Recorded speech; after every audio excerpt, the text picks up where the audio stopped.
Good morning. Welcome back to the channel. Today we are working on a 2013 Hyundai Tucson. We were replacing the front brake pads and rotors, rear brake pads and rotors. We're also doing a small tune-up on it, spark plugs, coils. We're going to get started in the rear, uh, get everything torn down, show you the process on how to replace the rear brake pads and rotors. On the driver's side, it'll be the same process for the passenger rear, and then once I'm done with that, I'll get up front, show you guys how to knock out the front, and then we'll start to tune up. All right, let's go ahead and get her jacked up and off the ground, get this tire off. Lug nuts, sorry, 21. Don't need it too high, just enough to get it off the ground. 21 millimeter lug nuts.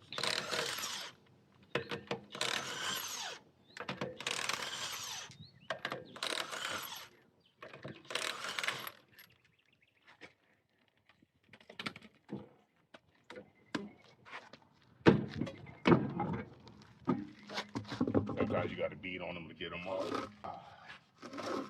Alright, let's see what we're working with.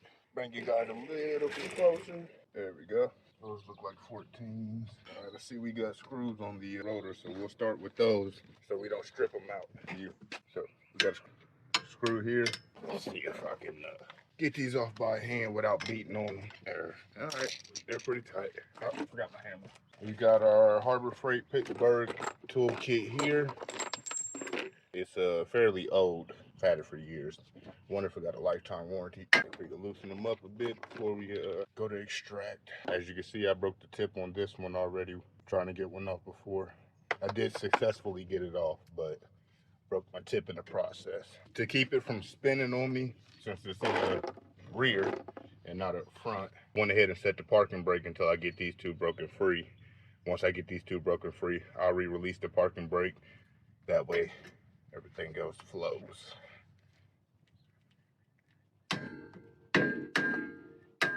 There we go. That's one. See if she breaks loose. Yeah, there we go. Two down, two more to go on the other side. As a mechanic, I'm just happy that they weren't already stripped. It's one thing when you strip it yourself, you're not as upset about having to extract them after that, but when they're already stripped from someone else and you have to go in and extract them off of somebody else's work, that really sucks. Nobody likes doing that. All right, those are out, so we'll re-release the parking brake. Caliper bolts for 14s, get those extracted. Let that hang out right there. Red Bull, double cup. This is tropical, the yellow can, and wild berries mixed together, the pink can. Yellow can, pink can. Caliper bracket bolts, 14. What do we have here? All right. Hey, that's stupid. All right, show you what Hyundai did. Try to get a good view of it. So the other caliper bolt is right here in between this control arm bar or lateral bar. I think it's a lateral bar. Yeah, it sits in between this bracket right down there. They could have made the bracket a little bit bigger.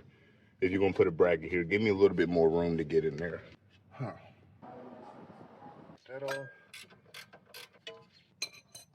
I see why the dealership wanted so much money for this. That's crazy that you gotta take that off of the bracket just to get to the other caliper bolt, just to replace a rotor on this thing. I believe dealership quoted my customer, I want to say about 1,200 bucks for front brake pads and rotors, rear brake pads and rotors, and the 4 spark plugs. Wasn't even with coils. I decided to replace the coils anyway, since I was already going to be in there. But yeah, that was everything without coils, and let's just say she's under $1,000 with me, total parts and labor. That's all, and we'll remember to get that all cleaned up and everything before we go back on with it. All right, moving along. Those screws are out, so let's get the rotor off. I'm gonna find the big hammer. See if I can locate my spring. There we go. There we go. Sheesh, where all that? All right, get some brake cleaner, get that all cleaned up. Rear rotor here, new rear rotor. All of these parts came from rockauto.com. I ordered the front and rear brake pads and rotors kit. Came with everything I needed. Grab a rag. side that I forgot to freaking grab. Yeah, see, none of my screws. You want it to slide on nice and easy. And then from there, you get your screws in. Do not tighten them down until everything is complete. Get them in, get them set, and finger tight. Well, somewhat finger tight. That's ready to go. No binding. That's what you want to check for. Should free spin somewhat. And then we'll go down here. Don't forget to set your cap back in. We'll call it a cap today. There we go. All right, we got new clips for the bracket, so we'll get rid of that.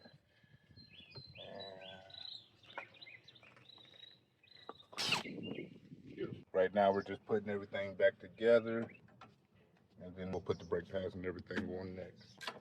We'll get our bar back in here. So if you have trouble getting this pushed all the way back through, what I did was I took my screwdriver, and I used the bottom of this shock, just something to get a bite on, and just kind of push it in. All right, quick recap. We got the new rotor on, bracket's back on, bracket is cleaned up. We got new clips going on. You do have to remove this bracket, it's 219s. Remove this, not bracket, I'm sorry. Remove the lateral arm from the bracket so you can get to your bottom caliper bolt, which are both 14s, top and bottom. Caliper bolts are 14s, caliper bracket bolts are 14s. What else? We're going to get the new clips on and then lube everything up, put the pads in, get everything put back together, and we'll be all done on this side. Passenger side will be the same process, and I'll show you guys front process.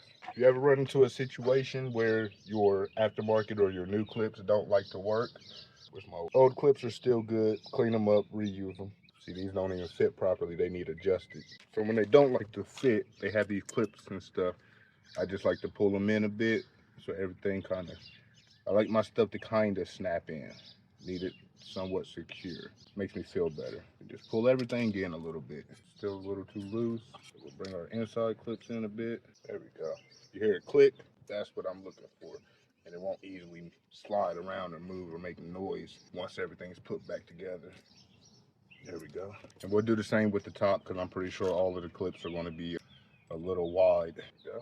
Easy clip adjustment. Sometimes if it don't fit, you got to make it fit. All right. We're almost done. I know you're probably watching thinking, he forgot to tighten up those screws to the rotor. I have not. Those will be getting tightened up at the very end. All tight. Quick recap again. 214s for the caliper bolts. 214s for caliper bracket bolts. You do need to remove this lateral bar. I believe it's the lateral control arm. Take the 219s off. Drop or with your hand kind of push it down while you extract your other 14 from the caliper bracket bolt. Make sure you break these two set screws for the rotor. Break those free before you get started tearing everything down. If they're kind of tight and they're spinning on you like this, just go ahead and set the parking brake until you get your screws out. Once you get your screws out, release the parking brake. You're gonna go ahead and continue with your disassemble. Make sure you readjust your parking brake shoes. That way the rotor's not all tight. Make sure you can somewhat free spin. What else? And then just make sure you lubricate, clean everything up like you should. If your clips don't fit, adjust them to fit. If they still don't want to fit or work, or if they're not correct, clean up your old clips, reuse the old clips. Yeah. All right, we are all done on this side. I'm gonna do one quick or last quick, because sometimes gloves get dirty and don't nobody want to leave spots. All right, that is how to do how to replace rear brake pads and rotors on a 2013 Hyundai Tucson.